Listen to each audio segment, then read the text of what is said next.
Penjualan obat secara online kian marak. Obat-obatan tersebut janjikan berbagai khasiat, namun keasliannya tidak terjamin.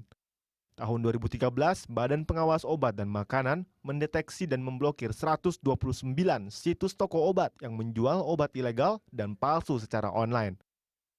Temuan ini hasil operasi Pangea, aksi internasional yang menyasar penjualan produk obat ilegal, termasuk obat palsu secara online.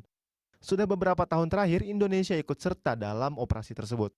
Kita melakukan operasi bersama dengan Interpol yang mengkoordinasi beberapa negara.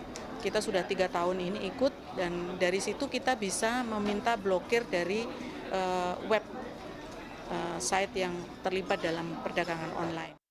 Selain temukan 129 situs toko obat, Badan POM juga menyita 721 item obat palsu dengan nilai ekonomi 5,5 miliar rupiah.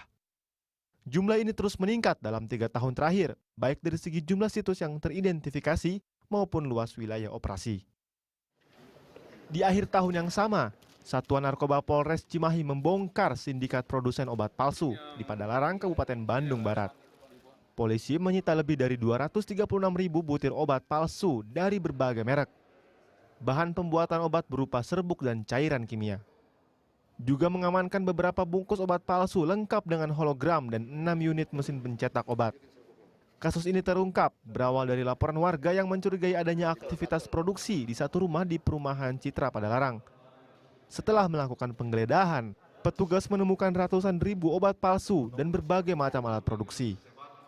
Pihak kepolisian Resort Cimahi yakin akan ada beberapa jaringan lagi yang akan kami kembangkan dan kami tuntaskan sehingga penyalahgunaan pembuatan obat ini bisa dihentikan.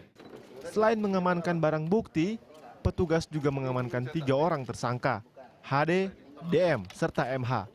Diduga sebagai pemilik sekaligus pembuat obat palsu tersebut. Seorang tersangka mengaku telah 3 bulan menjalankan bisnis pembuatan obat palsu dan hasilnya diedarkan ke Jakarta. Dalam sehari, dirinya mengaku dapat memproduksi sekitar 3.000 butir obat palsu dan dijual dengan harga 3.000 hingga 8.000 rupiah per butir. Ya, terdesak lah ekonomi gitu. Sumatera. Minta unsur pasal Cukup sih cukup, tapi tuntutan sekarang jauh lebih berbeda gitu, Pak. Guna mempertanggungjawabkan perbuatannya, ketiga tersangka diancam pasal 196 dan 197 tentang kesehatan dengan ancaman hukuman 15 tahun penjara. Petugas terus mengembangkan kasus tersebut untuk dapat menangkap seluruh jaringan pembuat obat palsu. Tim Liputan melaporkan untuk NET.